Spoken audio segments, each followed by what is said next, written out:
एडुकेनॉमिक्स में आपका स्वागत है, वेयर इकोनॉमिक्स मीट्स एजुकेशन। नमस्कार, बंगाली संपूर्ण मास्टर सीरीज बांग्ला आंचलिक भाषा में आपका स्वागत है। व्याकरण भाग हमारा चल रहा था। व्याकरण भाग का आज क्लास नंबर 2 है।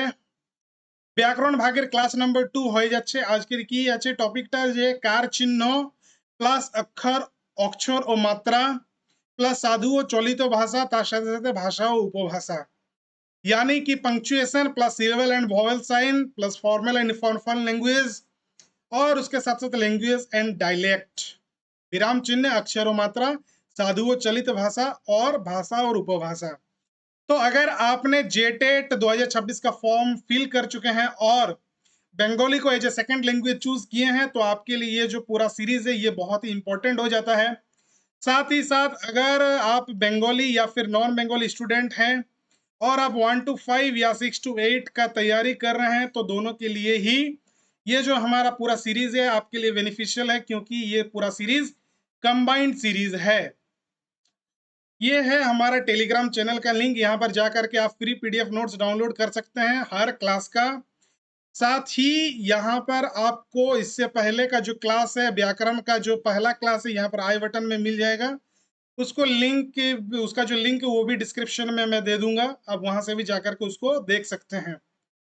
देख लेंगे आज का टॉपिक क्या है। टुडेज टॉपिक আজকের বিষয়সূচিটা কি, তো আজকের ক্লাসে আমরা শিখবো কার চিহ্ন মানে পাংচুয়েশন মার্কস, বিরাম চিহ্ন, অক্ষর ও মাত্রা मतलब সিলেবল এন্ড ভোवेल সাইন, সাধু ও চলিত ভাষা ফর্মাল এন্ড ইনফর্মাল ল্যাঙ্গুয়েজ, তার সাথে সাথে ভাষা ও উপভাষা মানে ল্যাঙ্গুয়েজ এন্ড ডায়ালেক্ট। তো আজকের ক্লাসটা পুরোপুরি এই যে চারটা যে সব টপিক এগুলোর উপরে পুরোপুরি ডিপেন্ড থাকবে। तो आज के क्लास में पूरा एंड तक बने रहिए। क्लास थोड़ा लंबा हो सकता है लेकिन आपका जो पेशेंस लेवल है वो उससे भी लंबा होना चाहिए, तभी आप पूरे क्लास को अच्छे से देख पाएंगे। देखते हैं सबसे पहले चैप्टर 1 क्या है। कार चिन्ह माने হচ্ছে पंक्चुएशन मार्क्स, विराम चिन्ह। तो তাহলে কার চিহ্নটা কি হচ্ছে, তো হোয়াট ইজ পাংচুয়েশন বা বিরাম চিহ্ন क्या है। লেখার সময় বাক্যের অর্থ স্পষ্ট করতে এবং পাঠকের সুবিধার জন্য যে চিহ্নগুলি ব্যবহার করা হয় তাদের कार चिन्ह बोले। ओके, मतलब लिखते समय वाक्य का अर्थ स्पष्ट करने के लिए और पाठक की सुविधा के लिए जो चिन्ह उपयोग किए जाते हैं उन्हें विराम चिन्ह कहते हैं। তাহলে বিরাম চিহ্নটা কি হলো, যে লেখার সময় আমরা বাক্যর অর্থকে স্পষ্ট করার জন্য কি করি, এই যে বিরাম চিহ্ন থাকে এই চিহ্নগুলাকে আমরা ইউজ করি কিসের জন্য, একদম সুবিধার জন্য। নেক্সট কি है कि কার চিহ্নর প্রকারভেদ আমরা এখন দেখে নেব, যে কার চিহ্ন যেগুলো পাংচুয়েশন মার্কস যেগুলো বিরাম চিহ্ন, ঠিক আছে, ওগুলো কি কি টাইপস হয়।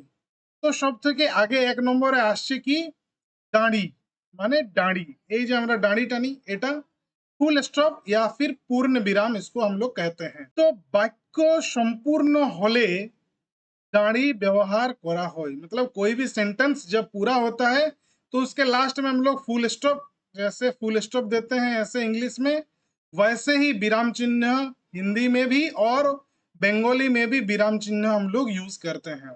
ओके, तो वाक्य पूरा होने पर पूर्ण विराम का उपयोग होता है। यही पूर्ण विराम को हम लोग बंगाली में क्या कहते हैं, दाढ़ी। ओके, एग्जाम्पल जैसे बांग्ला भाषा मिष्टी, बांग्ला भाषा कैसा है, मिष्टी। ओके, तो बांग्ला भाषा मीठी है, तो ये सेंटेंस कंप्लीट हो जाने के बाद हम लोग विराम चिन्ह या फिर दाढ़ी, ओके, दाढ़ी देंगे। আমি स्कूले जाए, আমি स्कूले जाए, मैं स्कूल जाता हूँ। ओके, ये जैसे ही ये सेंटेंस कंप्लीट हुआ इसके बाद हम इसका क्या करेंगे, दाढ़ी, दाढ़ी लगाएंगे, मतलब यहाँ पर हम पूर्ण विराम लगाएंगे। तो पहला समझ में आ गया। फुल स्टॉप कब लगाते हैं, जब एक सेंटेंस पूरा कंप्लीट होता है। ओके, যখন বাক্যটা সম্পূর্ণ হলেই আমরা কি করি, দাঁড়ি ব্যবহার করি। নেক্সট দেখে নেব সেকেন্ড যেটা হচ্ছে টাইপ पंक्चुएशन है, ওটা হচ্ছে কমা। ওকে, অল্প বিরাম, उसको हिंदी में हम लोग कहते हैं अल्प विराम, ঠিক আছে, বাংলাতে কমাই বলি। হ্যাঁ, বাক্যর মধ্যে সামান্য বিরতির জন্য कॉमा व्यवहार करा हो। इसका मतलब है वाक्य में थोड़े से विराम के लिए अल्प विराम का उपयोग होता है। अल्प विराम का उपयोग कब होता है? वाक्य में थोड़ा सा विराम के लिए। একটু থামার জন্য আমরা কি করি? বাক্যর মধ্যে কমা ইউজ করি, অল্প বিরাম ইউজ করতে हैं। যেমন রাম, শ্যাম ও যদু একসাথে গেল। তো রামের পরে যে আমরা হালকা একটু থামলি, যেমন রাম, তারপর থামলি, শ্যাম ও যদু একসাথে গেল। ঠিক समझ में आया? যেমন আমি খাই, পড়ি এবং ঘুমাই। আমি খায়ের পরে একটু থামলাম, তারপরে पढ़ी एवं घुमाई। ठीक, तो थोड़ा सा रुकने के लिए हम लोग क्या करते हैं? अल्प विराम का यूज करते हैं। उसका नाम ही क्या है? अल्प विराम। तो पूर्ण विराम हो गया दाढ़ी और अल्प विराम हो गया कोमा। देखते हैं थर्ड क्या है? प्रश्न चिन्ह, क्वेश्चन मार्क, प्रश्न चिन्ह। तो प्रश्नबोधक वाक्यर शेषे प्रश्न चिन्ह व्यवहार करा हो। ओके, प्रश्नवाचक जो वाक्य होते हैं उसके अंत में हम लोग क्या लगाते हैं? प्रश्न चिन्ह लगाते हैं, क्वेश्चन मार्क इस तरह का उपयोग होता है। एग्जाम्पल, तुमी कोथाई जाओ। यहाँ पर क्या पूछा जा रहा है कि तुम कहाँ जाते हो? तुमी कोथाई जाओ, तुमी कोथाई जाओ पूछ रहा है तो क्वेश्चन मार्क हो गया। देन है तुम्हार नाम की। तुम्हार नाम की मतलब तुम्हारा नाम क्या है? तुम्हारा नाम क्या है? ये क्वेश्चन मार्क। नेक्स्ट हम लोग देखते हैं अगला 4 नंबर जो है टाइप, वो क्या है? विस्मय चिन्ह। विस्मय चिन्ह जैसे एक्सक्लेमेशन मार्क, विस्मय आदि बोधक चिन्ह। ऐसे हल्का दाढ़ी के नीचे एक हम लोग बिंदु देंगे, विस्मय आदि बोधक चिन्ह। যেমন কিসে কিসে? আনন্দ, বিস্ময়, দুঃখ বা আবেগ প্রকাশের সময় विस्मय चिन्ह व्यवहार करा हो। ओके, जब आनंद में होते हैं, आश्चर्य में होते हैं, दुख या भावना व्यक्त करते समय क्या करते हैं हम लोग? विस्मय आदि बोधक चिन्ह का उपयोग होता है, हम लोग उस चिन्ह का प्रयोग करते हैं। ओके, एग्जाम्पल जेमन की सुंदर फूल, यहाँ पर कितना सुंदर फूल, तो यहाँ पर क्या हो? वो आश्चर्य हो रहे हैं तो आश्चर्य चिन्ह यहाँ पर लगाएंगे, जिसमें विस्मय आदि बोधक चिन्ह कहते हैं, माने विस्मय चिन्ह। वाह, वाह, फिर হাই, এই যেগুলি এগুলো কি হচ্ছে? আমরা এক্সপ্রেশন আমরা এখানে প্রকট করছি। ঠিক আছে? তো নেক্সট আমরা দেখে নেব কোটেশন মার্ক, উদ্ধরণ চিহ্ন, উদ্ধৃতি চিহ্ন। উদ্ধৃতি চিহ্ন কারো কথা সরাসরি উদ্ধৃত করতে उद्धृत चिन्ह व्यवहार करा हो। ठीक है, किसी की बातों को सीधे उद्धृत करने के लिए उद्धरण चिन्ह का उपयोग होता है। मतलब हम लोग जब किसी के बातों को डायरेक्टली बोलते हैं तो हम लोग कोटेशन मार्क के अंदर बोलते हैं। एग्जाम्पल जैसे রবীন্দ্রনাথ বলেছিলেন, এখানে রবীন্দ্রনাথ বলেছিলেন, উনার যে কথাটা, উনার যে বাক্যটা, ওটা আমরা সরাসরি এখানে সিধাসিধি বলবো। যেমন যদি তোর ডাক শুনে কেউ না আসে তবে একলা চলো রে। এই যে বাক্যটা, এটা কে বলেছিলেন? রবীন্দ্রনাথ বলেছিলেন। তো এই বাক্যটি যে আমরা সরাসরি এখানে ইউজ করলি, তো এখানে এটাকে আমরা কি করব? কোটেশন মার্কের ভিতরে লিখবো। শিক্ষক বললেন, টিচার কি বললেন? কি মনোযোগ দিয়ে পড়ো। ঠিক, মনোযোগ দিয়ে পড়ো। এখানে টিচার কি বললো ওটা আমরা সরাসরি এখানে ডাইরেক্টলি বলছি যে মনোযোগ দিয়ে পড়ো। এটা কে বললো? টিচারে বললো। ওকে, তখন আমরা কোনো জিনিসটা যদি ডাইরেক্টলি বলতে চাই তাহলে আমরা কি করে ওটাকে কোটেশন মার্কের ভিতরে বলি। ঠিক আছে, নেক্সট আমরা দেখে নেব কোলন। कोलन বা अपूर्ण विराम। ठीक, दो बिंदु जो हम लोग देते हैं इस तरह का, उसको हम लोग कहते हैं अपूर्ण विराम। ओके, বা কোলন। কোন বিষয়ের তালিকা বা বিস্তারিত বিবরণের আগে কোলন ব্যবহার করা হয়। ठीक, मतलब किसी विषय की सूची या विस्तृत विवरण से पहले कोलन का उपयोग होता है। ओके, समझ में आ गया? कोलन का यूज हम लोग कब करते हैं? जब किसी चीज के बारे में हम लोगों को विस्तृत जानकारी देना है या फिर किसी विषय की सूची बनाना है तो हम लोग किसका यूज करते हैं, कोलन का, मतलब अपूर्ण विराम का यूज करते हैं। एग्जाम्पल जैसे বাংলায় স্বরবর্ণ হলো, এখানে আমরা বাংলা স্বরবর্ণর কথা বলছি। তো বাংলা স্বরবর্ণ হলো হলো তারপরে কি লাগাবো, আমরা এই অপূর্ণ বিরামটা আমরা ইউজ করব। তারপরে আমরা যতগুলো স্বরবর্ণ আছে সেগুলোকে লিখে নেব, ঠিক আছে। তারপরে যেমন ব্যঞ্জন বর্ণের 5টি বর্গ হলো, তো বর্গ লিখলাম, তারপরে যে বর্গটাকে আমরা কি করছি, ডিসক্রাইব করছি, বিস্তৃত বিবরণ, ওটাকে আমরা ডিসক্রিপশন করছি, আমরা বড় ভাবে ওটাকে বুঝাচ্ছি যে কি ব্যাপার, কি কি হবে ওটার মধ্যে। তাহলে কি কি বর্গ হয়ে গেল এখানে, সেই বর্গগুলো আমরা লিখলাম। ওকে, তাহলে এটাও কমপ্লিট হয়ে গেল কলন। নেক্সট আমরা দেখে নেব সেমি কলন, মানে অর্ধ বিরাম। সেমিকোলন অর্ধ বিরাম, এখানে কি হবে, একটা বিন্দু আর কমা তার নিচে, তাহলে কি হয়ে গেল ওটা সেমিকোলন। দুটি স্বাধীন বাক্যে সংযুক্ত করতে, দুটি স্বাধীন বাক্যকে সংযুक्त করते सेमीकोलन व्यवहार करा হয়। मतलब दो अलग अलग स्वतंत्र वाक्यों को जोड़ने के लिए एक हम लोग क्या करते हैं, अर्ध विराम का उपयोग करते हैं। जैसे एग्जांपल देख लेते हैं, से पढ़े अमी लिखी।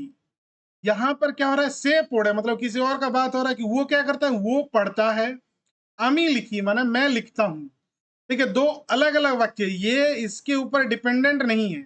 ओके, दोनों क्या है, दोनों क्या है, इंडिपेंडेंट है, दो स्वतंत्र इंडिपेंडेंट। से पढ़े अमी लिखी, वह पढ़ता है, मैं लिखता हूं। ये दोनों को अगर हम लिखेंगे तो बीच में हम क्या देंगे, यहाँ पर अर्ध विराम, ठीक है जी, सेमीकोलन दिए करे আমরা লিখবো। নেক্সট দেখে নেব হাইফেন, যোজক চিহ্ন जिसको हम लोग कहते हैं। তাহলে হাইফেনটা কি হবে, দুটি শব্দকে যুক্ত করতে বা শব্দ ভাঙতে হাইফেন ব্যবহার করা হয়। দুটি শব্দকে যুক্ত করতে বা শব্দ ভাঙতে কি করা হয়, हाइफेन व्यवहार करा হয়। दो शब्दों को जोड़ने या शब्द तोड़ने के लिए योजक चिन्ह का उपयोग होता है। जैसे एग्जाम्पल, माँ बाबा, माँ बाबा के बीच में, माँ बाप के बीच में क्या होगा, एक तो हाइफेन दे दिए, तो यह इसका मतलब है कि दो अलग अलग शब्द को ये या तो जोड़ रहा है या फिर डिफरेंशिएट कर रहा है। भाई बोन, তাহলে ভাই আর বোনের মাঝে ডিফারেন্সিয়েট করছি কে, এই হাইফেন, ভাই বোন। ওকে, নেক্সট দেখে নেব ড্যাশ বা রেখা চিহ্ন। তাহলে বাক্যর মধ্যে হঠাৎ বিরতি বা ব্যাখ্যা দিতে ড্যাশ ব্যবহার করা হয়। मतलब सडन पॉज या एक्सप्लेनेशन के लिए हम लोग किसका यूज करते हैं, डैश का यूज करते हैं। वाक्य के बीच अचानक विराम, सडन पॉज या व्याख्या देने के लिए रेखा चिन्ह का उपयोग होता है। एग्जाम्पल जैसे রবীন্দ্রনাথ, তারপরে কি করলি, ড্যাশ দিলাম, মানে রবীন্দ্রনাথের নিয়ে করে আগে আমরা লিখবো। বাংলার শ্রেষ্ঠ কবি, ঠিক আছে, রবীন্দ্রনাথ বাংলা শ্রেষ্ঠ কবি, তারপর আবার ড্যাশ দিলাম, একজন মহান মানুষ ছিলেন, ঠিক আছে। यहाँ पर क्या कर रहे हैं, इसकी व्याख्या कर रहे हैं। साथ ही यहाँ पर हम लोग রবীন্দ্রনাথ তারপরে ড্যাশ দিয়ে করে আমরা ওর বারে লিখছি কি, বাংলা শ্রেষ্ঠ কবি, ঠিক আছে। তো क्या समझे हम लोग यहाँ पर, কি বুঝতে পারলাম, যে বাক্যর মধ্যে হঠাৎ বিরতি বা ব্যাখ্যা দিতে ড্যাশ ব্যবহার করা হয়। বিষয়টা পুরোপুরি ক্লিয়ার। দেখে নেব নেক্সট পাংচুয়েশনের টাইপ কি হচ্ছে, ব্র্যাকেট, কোষ্ঠক বা বন্ধনী। ওকে, তাহলে আমরা ব্র্যাকেট কেন ইউজ করি, অতিরিক্ত তথ্য বা ব্যাখ্যা দিতে বন্ধনী ব্যবহার করা হয়, ঠিক আছে। তো অতিরিক্ত তথ্য বা व्याख्या দিতে বন্ধনী ব্যবহার করা হয়, एक्स्ट्रा इन्फॉर्मेशन देने के लिए, अतिरिक्त जानकारी या व्याख्या देने के लिए कोष्ठक या ब्रैकेट का उपयोग होता है বা বন্ধনী। তাহলে एग्जांपलটা দেখে নেব কি হচ্ছে, যে রবীন্দ্রনাথ ঠাকুর, ঠিক আছে, রবীন্দ্রনাথ ঠাকুর, তারপরে আমরা ব্র্যাকেট দিয়েছি, তো ব্র্যাকেটে কি লিখেছি, যে ওনার ডেটটা 1861 থেকে 1941, ঠিক আছে? তো এই যে এক্সট্রা ইনফরমেশনটা আমরা কি করছি? ব্র্যাকেটের ভিতরে লিখছি। ঠিক আছে? তো রবীন্দ্রনাথ ঠাকুর একজন মহান কবি ছিলেন। ঠিক আছে? সেকেন্ড এক্সাম্পলটা দেখে নিচ্ছি, যেমন টিএলএমটা কি? আবার টিচিং লার্নিং ম্যাটেরিয়াল। তো এটার যে পুরা ফুল ফর্মটা এখানে লিখছি ব্র্যাকেটের ভিতরে, তারপরে শিক্ষায় গুরুত্বপূর্ণ। তাহলে টিএলএমটা কি হলো? শিক্ষায় গুরুত্বপূর্ণ। তো এখন বুঝতে পারলে যে ব্র্যাকেট মানে বন্ধনীটা আমরা কেন ইউজ করি। Moving to the next point, quick reference table মানে কার চিহ্ন। আমরা অনেকগুলো চিহ্ন দেখলি, একবার সরাসরি সবগুলো দেখে নিচ্ছি। তাহলে এক নম্বরটা কি ছিল? দাঁড়ি। দাঁড়িটা আমরা কেমন লিখি? এরকম সিধা সিধি। ঠিক আছে? একটা लाइन देव, फुल स्टॉप करिए। हमारा इंग्लिश से की बोले फुल स्टॉप, पूर्ण विराम, सेंटेंस के एंड में यूज करते हैं। ये हो गया कोमा। कोमा का मतलब है अल्प विराम, इसको शॉर्ट पॉज के लिए यूज करते हैं। फिर अगला आ गया क्वेश्चन मार्क, प्रश्न चिन्ह, प्रश्न चिन्ह। ओके, क्वेश्चन के मतलब क्वेश्चन जो सेंटेंस होता है उसके लास्ट में हम लोग यूज करते हैं। फिर क्या है? एक्सक्लेमेशन, विस्मयादि बोधक। ठीक। अगला है quotation mark, colon, semicolon, hyphen, dash, bracket, এগুলো আমরা সবগুলো দেখে নিলাম।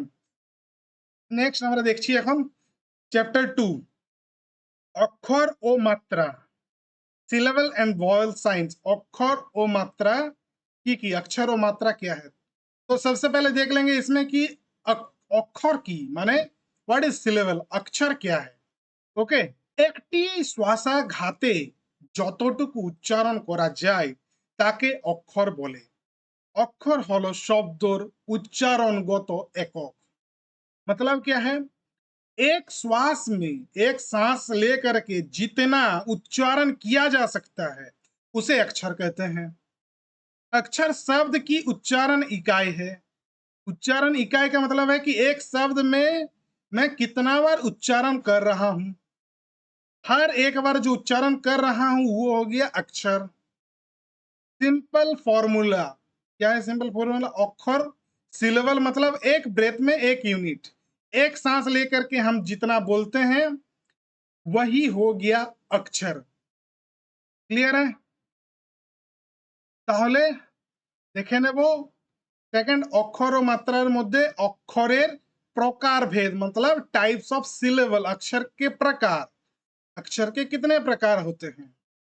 तो अक्षर दो प्रकार। अक्षर कितने प्रकार होते हैं? अक्षर दो प्रकार के होते हैं। एक मुक्ताक्षर, একটা কি হলো মুক্তাক্ষর। ঠিক, যে অক্ষরের শেষে স্বর ধ্বনি থাকে। जिस अक्षर के अंत में स्वर ध्वनि होता है ओपन सिलेबल कहते हैं उसको हम लोग। ठीक, मतलब मुक्ताक्षर।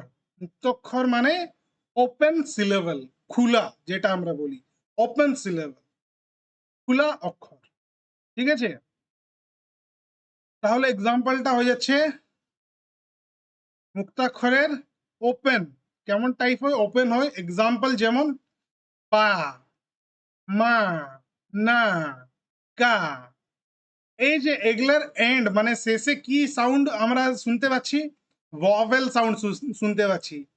অ, আ, হরসই যে সাউন্ড গুলো আছে সেগুলো আমরা শুনতে পাচ্ছি। ঠিক, তাহলে যে অক্ষরের শেষে স্বরধ্বনি থাকে তাকে আমরা বলি মুক্তাক্ষর।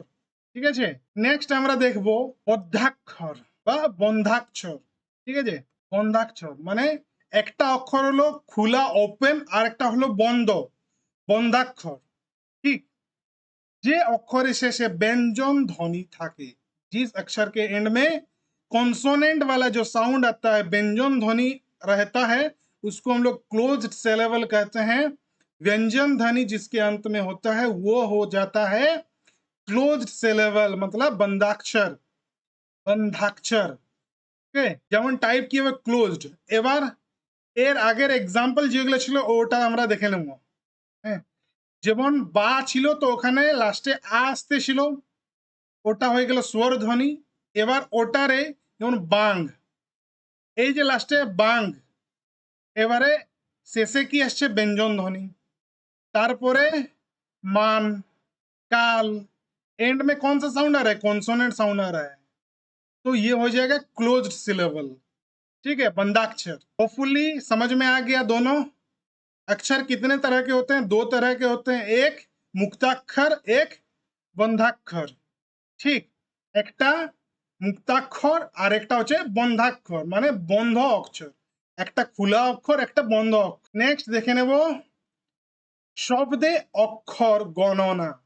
ठीक, काउंटिंग सिलेबल इन वर्ड्स, हम वर्ड्स में किस तरह से अक्षर को गिनते हैं। ओके, যেমন আমরা শব্দ দেখে নেব, এক নম্বরটা কি হচ্ছে বই। ঠিক, তো বইটা আমরা উচ্চারণ করার জন্য আমরা কবার মুখটা খুলি, কবার আমরা শ্বাস নিয়ে করে বলি। তো যেমন বই, বই। ওকে, বই, বই। তো দুটো হয়ে গেল। এবার হলো নেক্সট মানুষ। একবার মানে এক শ্বাসে কি বলি, মা, তারপরে নুস। ঠিক আছে, মানুষ। তো ওখানে কটা হয়ে গেল, দুটো। বাংলা, বাংলা। ঠিক, বাংলা, দুটা। আচ্ছা, আমরা এটা কি এমন ভাবে তো উচ্চারণ করি না, বা অংলা, এমনি তো বলি না। ঠিক, তো আমরা কেমন বলি, বাংলা, বাংলা। ক্লিয়ার হয়ে গেল ব্যাপারটা। বিদ্যালয়, বিদ্যালয়, বিদ্যালয়, বিদ্যালয়, তিনটা। পরিবেশ, পরিবেশ, পরিবেশ। এখানে কটা হয়ে গেল, কাউন্ট করলে তিনটা। মহাকাশ, মহাকাশ, तीनटा।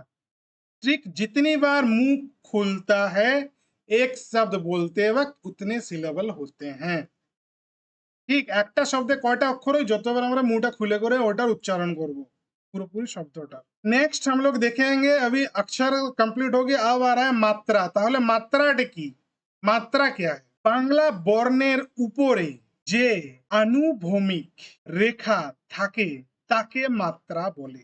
মাত্রার উপর ভিত্তি করে बांग्ला वर्णों के 3 भागे भाग करा जाए।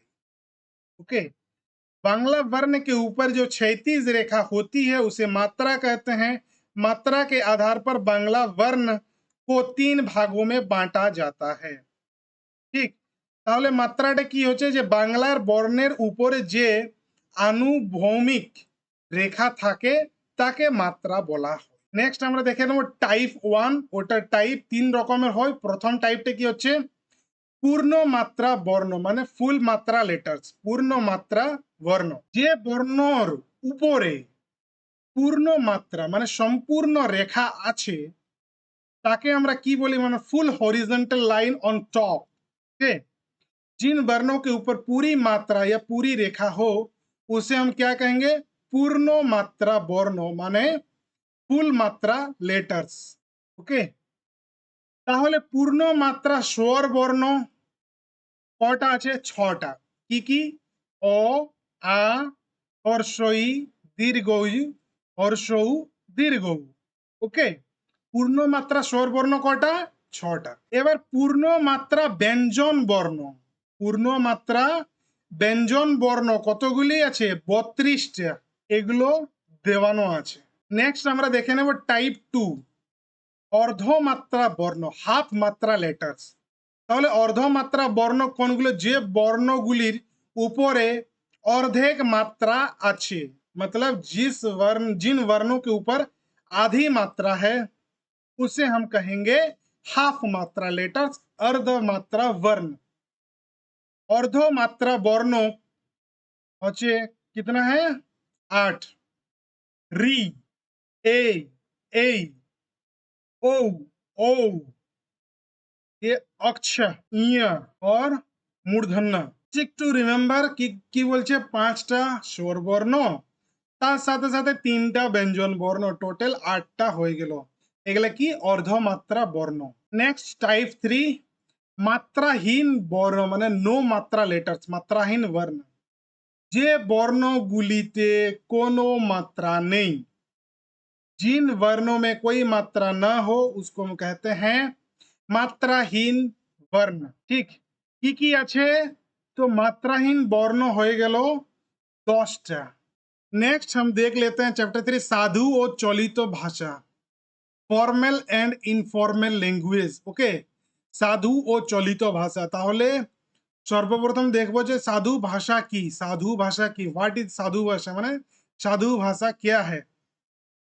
তাহলে সাধু ভাষা হলো বাংলার প্রাচীন ও সংস্কৃত ঘেঁষা লেখ্য রূপ। ঠিক, সাধু ভাষা হলো বাংলার প্রাচীন ও সংস্কৃত ঘেঁষা লেখ্য রূপ।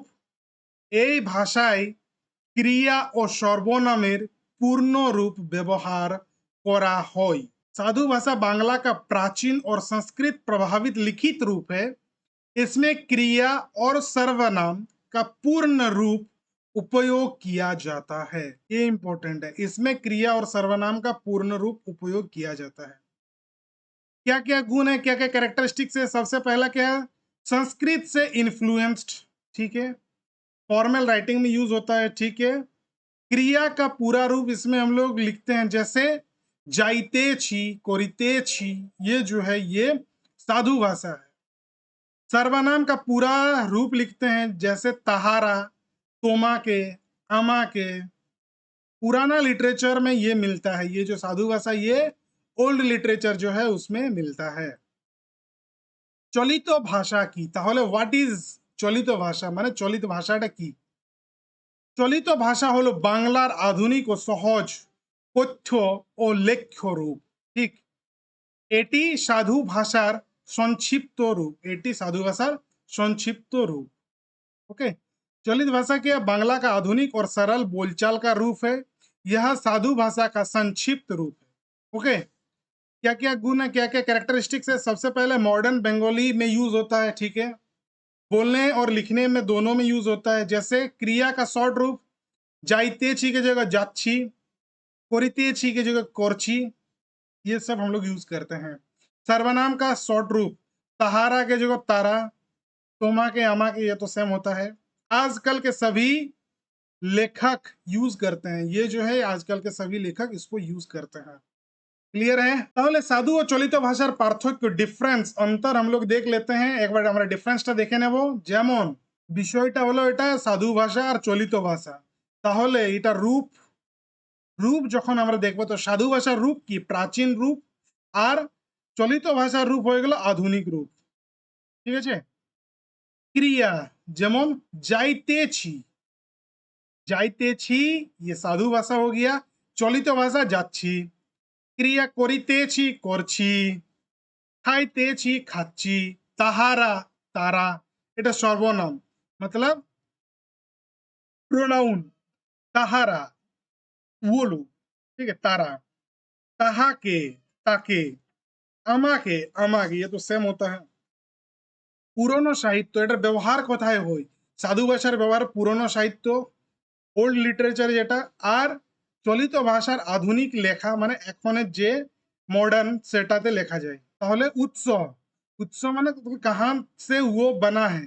ঠিক, এটা সংস্কৃত থেকে, আর এটা কথ্য ভাষা মানে बोलचाल, बोलते हुए ये विकास हुआ है। তো সাধু থেকে চলিত ভাষা রূপান্তরণ কেমন ভাবে আমরা করব ওটা দেখে নেব কিছুগুলা एग्जांपल। যেমন যাইতেছি, তো চলিত ভাষা ওই যাচ্ছি, मतलब जा रहा हूँ। করিতেছি, করছি, कर रहा हूँ। খাইতেছি, খাচ্ছি, मतलब खा रहा हूँ। পড়িতেছি, পড়ছি, मतलब पढ़ रहा हूँ। আসিতেছি, ये हो गया साधु भाषा। আসছি, आ रहा हूँ। যাইবো, যাইবোটা হলো সাধু রূপ। ঠিক, যাবো, जाऊंगा। করিব, করব, करूंगा। বলিল, বলল। कहा, मतलब बोला। করিল, করলো, किया। ठीक, ये सब एग्जांपल है। ताहले अच्छा, इसमें एक चीज क्या है, ये है आपका क्रिया रूपांतरण। ठीक, वर्ब कन्वर्शन, ये क्रिया रूपांतरण है। और एक बार हम लोग देख लेंगे इसका सर्वनाम रूपांतरण, प्रोनाउन कन्वर्शन। ठीक, जैसे साधु रूप तहारा। ठीक, तहारा मतलब वो लोग, तारा, तारा हुए। ताहाके, ताके मतलब उसे। तहार मतलब तार, मतलब उसका। इहारा मतलब एरा, ये लोग, ये मतलब। यहाँ के, यहाँ के मतलब एके, मतलब इसे। उहारा मतलब ओरा मतलब वे, प्लूरल वे लोग। ठीक है, यहाँ पे बहुत लोग हैं, उहारा। यहाँ पे कई लोग होने का बात हो रहा है। तो इंपॉर्टेंट रूल, गुरुत्वपूर्ण नियम की महत्वपूर्ण नियम क्या है?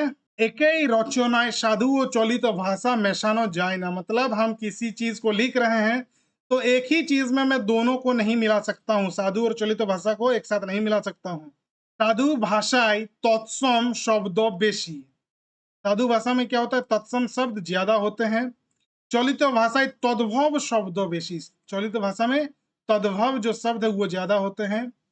রবীন্দ্রনাথ প্রথম চলিত ভাষার সাহিত্য রচনা করেন। রবীন্দ্রনাথ ছিলেন কি করেছিলেন? প্রথম চলিত ভাষায় साहित्य रचना করেছিলেন। रविंद्रनाथ ने पहले चलित भाषा में साहित्य लिखा था। क्लियर है? नेक्स्ट चैप्टर 4 देख लेते हैं, भाषा और उपभाषा, लैंग्वेज एंड डायलेक्ट। भाषा और उपभाषा, देखिए ये सभी आपके पूरा जेटेट का जो सिलेबस है उस पर बेस्ड है। एक चीज भी आउट ऑफ सिलेबस नहीं है, तो आपको ये पढ़ना ही पड़ेगा। तो भाषा की, व्हाट इज लैंग्वेज? भाषा की মানুষ মনের ভাব প্রকাশ করতে যে ধ্বনি সমিষ্টি व्यवहार करे ताके भाषा बोले। मतलब मनुष्य अपने मन की बात व्यक्त करने के लिए जिस ध्वनि समूह का उपयोग करता है उसे भाषा कहते हैं।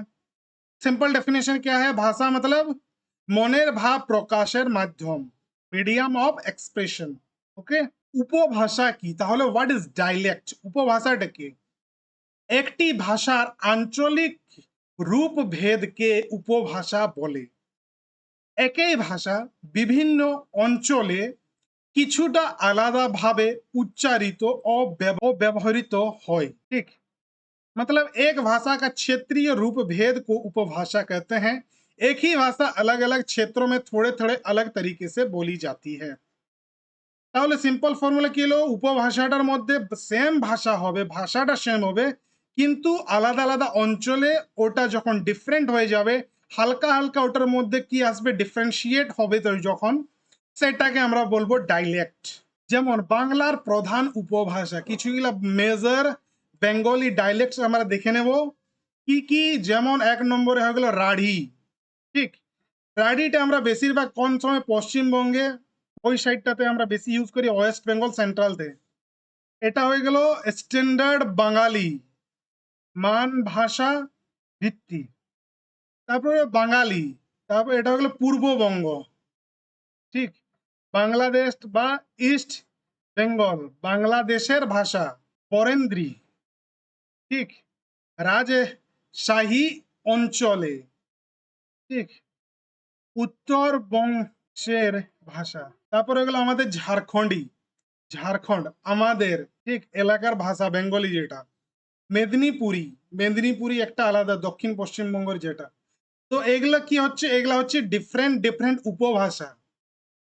ঠিক, বাংলার প্রধান উপভাষা এগুলো হচ্ছে, মানে সব তো বাংলায় হচ্ছে, কিন্তু তার মধ্যে এগুলার মধ্যে কি হচ্ছে, মানে যেভাবে বলা যায় ওটার মধ্যে डिफरेंट আছে, डिफरेंशिएट হয়।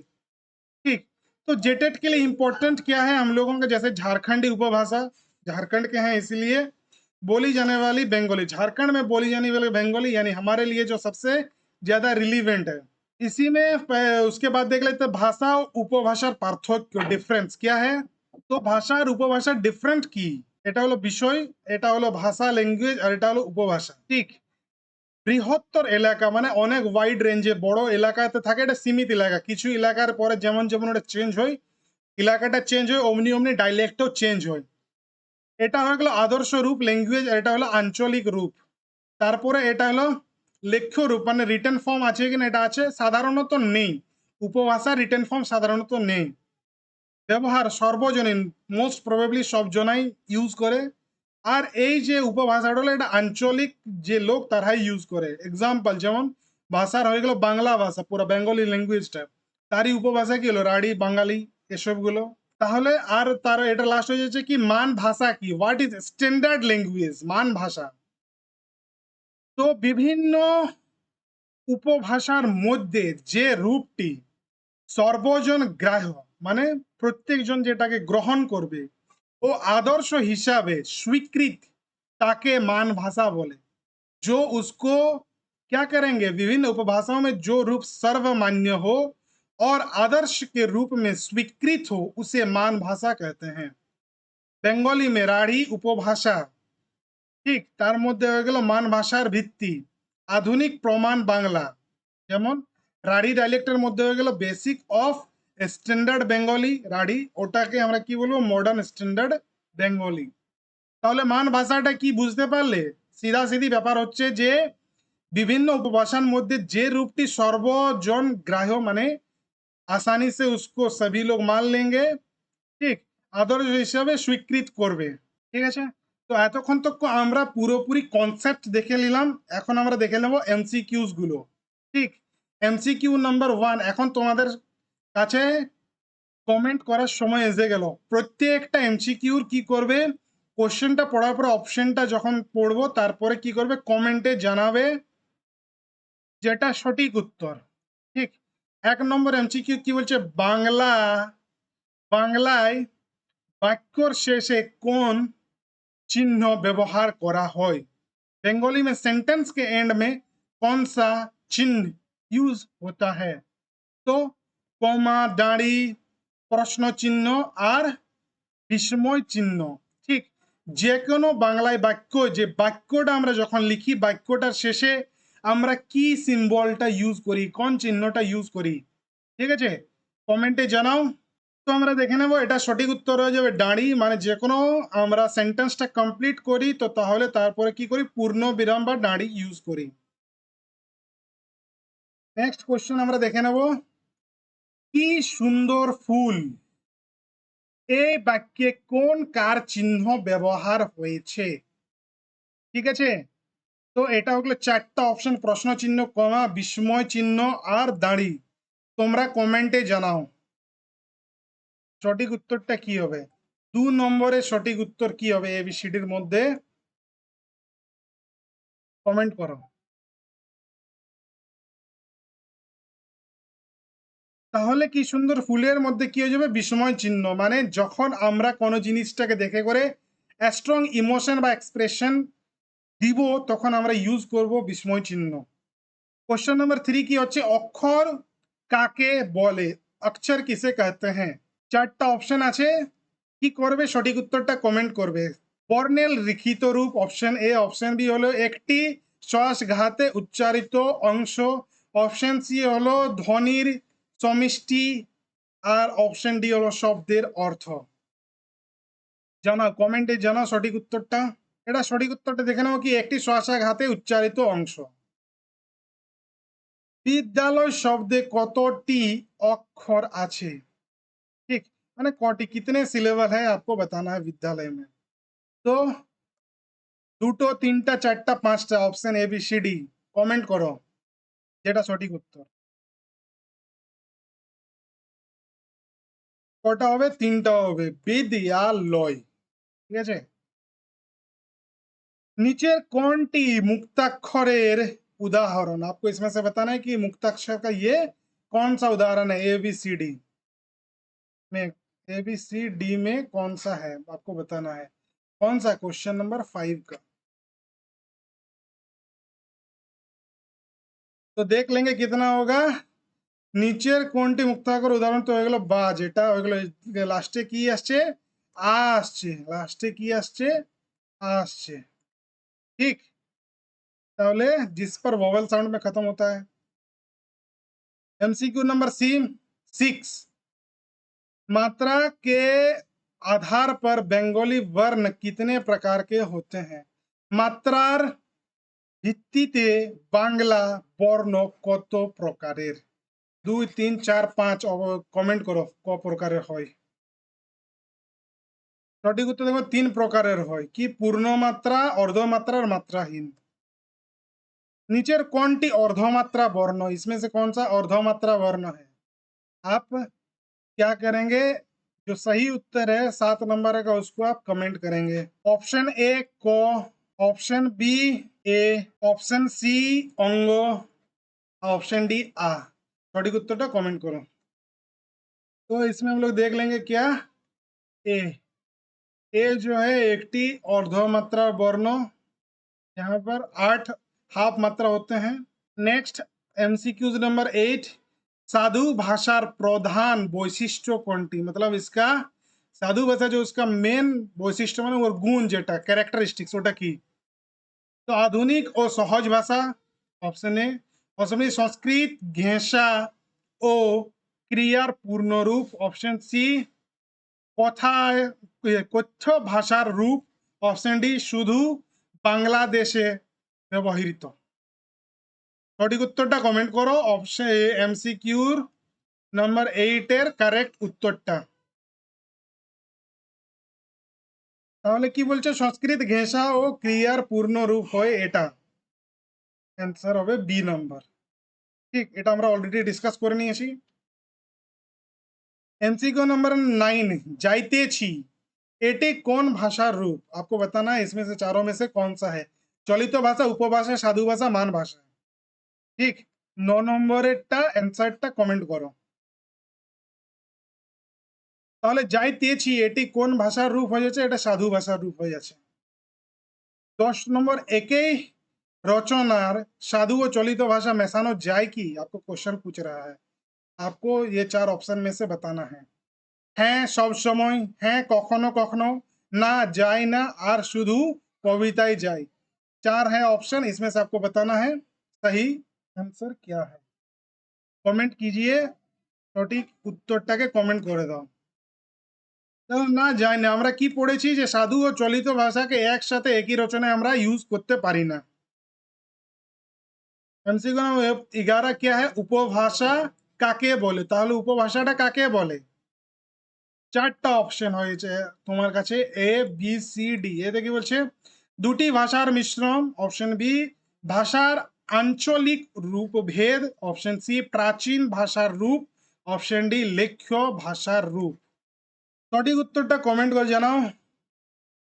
তো ভাষার আঞ্চলিক রূপভেদ মানে যেমন যেমন আমরা আলাদা আলাদা অঞ্চলে যাব, অমনি ভাবে যে একটা মেন ল্যাঙ্গুয়েজটা কিভাবে হালকা হালকা ডিফারেন্সিয়েট হবে, ওটাকে আমরা কি বলি, ডাইলেক্ট বা উপভাষা। एमसीक्यू नंबर 12, बांग्लाয় मान भाषार ভিত্তি কোন উপভাষা। बंगाली स्टैंडर्ड लैंग्वेज किस डायलेक्ट पर बेस्ड होते हैं। देखिए, बंगाली, তারপরে পরেন্দ্রি, রাঢ়ী ও ঝাড়খণ্ডী। 4টা অপশন আছে, এটার মধ্যে সঠিক উত্তরটা কমেন্টে করো।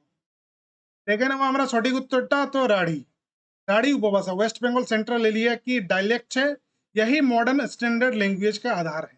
13 में कहते हैं झारखंड में कौन सी बंगाली डायलेक्ट बोली जाती है, तो झारखंड 4টা যে হয়ে গেল অপশন, রাঢ়ী, বাঙালি, পরেন্দ্রি আর ঝাড়খণ্ডী। কমেন্টে জানাও সঠিক উত্তরটা। দেখে নেবো সঠিক উত্তরটা কি হয়ে যাবে, ঝাড়খণ্ডী। ঝাড়খণ্ডে আমরা ঝাড়খণ্ডী বলি, जेटेट के लिए इंपॉर्टेंट पॉइंट है। 14, তাহারা শব্দটির চলিত রূপ কি হবে। তাহারা শব্দটির চলিত রূপ কি হবে, 4টা অপশন আছে। এ নম্বরে আছে তোমরা, বি নম্বরে তারা, সি নম্বরে আমরা, আর ডি নম্বরে উহারা। তো এখানে সঠিক উত্তরটা কমেন্টে জানাও যে এ বি সি ডির মধ্যে কোনটা সঠিক উত্তর হবে। সঠিক উত্তরটা আমরা দেখে নেব কি হবে, তারা, মানে তাহারার যেটা চলিত ভাষা চলিত রূপ হবে ওটা কি হবে, তারা। ठीक। 15, ये लास्ट क्वेश्चन है एमसीक्यू का, इसमें देख लेंगे कि नीचे में कौन सा नो मात्रा वर्ण है। এগুলোর মধ্যে নো মাত্রা বর্ণ কোনটা, মানে মাত্রাহীন বর্ণ কোনটা, এটা তোমরাকে বলতে হবে। এ বি সি ডি 4টা অপশন আছে এগুলোর মধ্যে। তাহলে এ নম্বরে হয়ে গেল ক, বি নম্বরে আ, সি নম্বরে হয়ে গেল অঙ্গ, আর ডি নম্বরে হয়ে গেল এ। ঠিক আছে,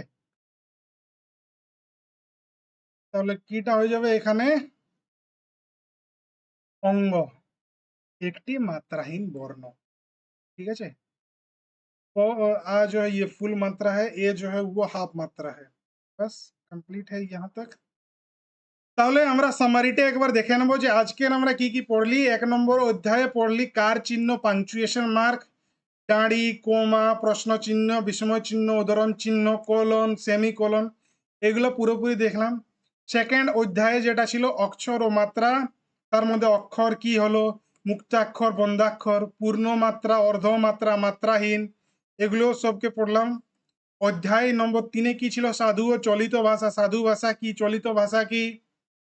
ঠিক এগুলোর বারে আমরা পুরোপুরি পড়লাম। আর অধ্যায় নম্বর 4 ভাষা ও উপভাষা, মানে ভাষা উপভাষা, बांग्लाয় प्रमुख उपभाषा, मान भाषा, এগুলোর বারে পুরোপুরি আজকের ক্লাসটা बेस्ड ছিল। अभी आता है कि देखिए, अभी तक अगर आपने ये जो लर्न लैंग्वेज इजीली वाला जो हम लोगों का 4 क्लास है, अगर अभी तक आप नहीं पढ़े हैं तो आप जाकर के इसको जरूर पढ़ें। क्यों? क्योंकि जब तक आप बंगाली पढ़ना नहीं जानोगे, बंगाली आप रीडिंग नहीं कर पाओगे, तब आप ना तो बंगाली व्याकरण पढ़ पाओगे, ना ही इसका लिटरेचर पढ़ पाओगे। तो आपके लिए ये बहुत ही इंपॉर्टेंट है। यहाँ पर मैं डिस्क्रिप्शन में इसका चारों वीडियो का लिंक मैं दे दूंगा। आप जाकर के इसको पढ़ो, यहाँ से सीखो, प्रैक्टिस करो, तभी जाकर के आप बंगाली में आगे सब कुछ कर पाओगे। रीडिंग, राइटिंग, सभी चीजें बोल भी पाओगे। ठीक, तो नेक्स्ट क्लासटे কি হবে, পরবর্তী ক্লাস হবে, অগলি ক্লাস কোনসা হোগা, সন্ধি। ঠিক, সন্ধি। এই ক্লাসটা যেটা হবে এটা দু পার্টে হবে, একটা 3A একটা 3B, মানে সন্ধি পার্ট 1 একদিন হবে, তারপরে पार्ट 2 টা আরেক দিন হবে। ठीक, बहुत बड़ा चैप्टर है, एक ही दिन में खत्म नहीं होगा, तो इसलिए 2 दिन होगा। ক্লিয়ার? তো ভিডিওটার একদম শেষ পর্যন্ত থাকার জন্য অনেক অনেক ধন্যবাদ। যদি চ্যানেলটাতে নতুন থাকো তাহলে সাবস্ক্রাইব করে বেল আইকনটা টিপে, তার সাথে সাথে যদি ভিডিওটা ভালো লেগে থাকে, লাগে যে তোমার এটা কাজের ভিডিও, তাহলে এটাকে লাইক করবে। তোমার কিছু যদি সাজেশনস থাকে বা কিছু ডাউট থাকে তাহলে কমেন্টে জানাও। তার সাথে সাথে যারা তোমার ফ্রেন্ডগুলো, তাকে ভিডিওটা শেয়ার করো, যাকে লাগবে যে ওর প্রয়োজন হতে পারে। এটা হয়ে গেল আমাদের টেলিগ্রামের লিংক এটা। আর তার সাথে সাথে এখানে কিউআর দেওয়ানো আছে, এখান থেকে যে আজকের পুরো ক্লাসটা এটা ফ্রি পিডিএফ নোটসটা ডাউনলোড করতে পারবে। এটা হচ্ছে আমাদের হোয়াটসঅ্যাপ চ্যানেলের কিউআর কোড। আমাদের হোয়াটসঅ্যাপ চ্যানেলে জুড়লে ভিডিওগুলোর ডাইরেক্ট লিঙ্ক হোয়াটসঅ্যাপ চ্যানেলে মিলে যাবে। তার সাথে সাথে এটা হয়ে গেল আমাদের ইনস্টাগ্রামের কিউআর কোড। এখান থেকে কি হবে, যতগুলো লেটেস্ট আপডেট সেগুলো মিলে যাবে। তো এই যে এগুলো হচ্ছে যে আমাদের ডিফারেন্ট ডিফারেন্ট আরো সোশ্যাল মিডিয়া প্ল্যাटफॉर्मগুলোর लिंक चैनल, एगलर सब डिटेल्स बायोते मिले जावे। हमारे साथ जुड़िए, आप हर एक प्लेटफॉर्म में हमें फॉलो कर सकते हैं, हर एक जगह से आपको नई चीजें सीखने को मिलेंगे। आगे आप पढ़ाई जारी रखिए। All the best. आज के लिए इतना ही, मिलते हैं नेक्स्ट वीडियो में, तब तक के लिए बहुत बहुत धन्यवाद।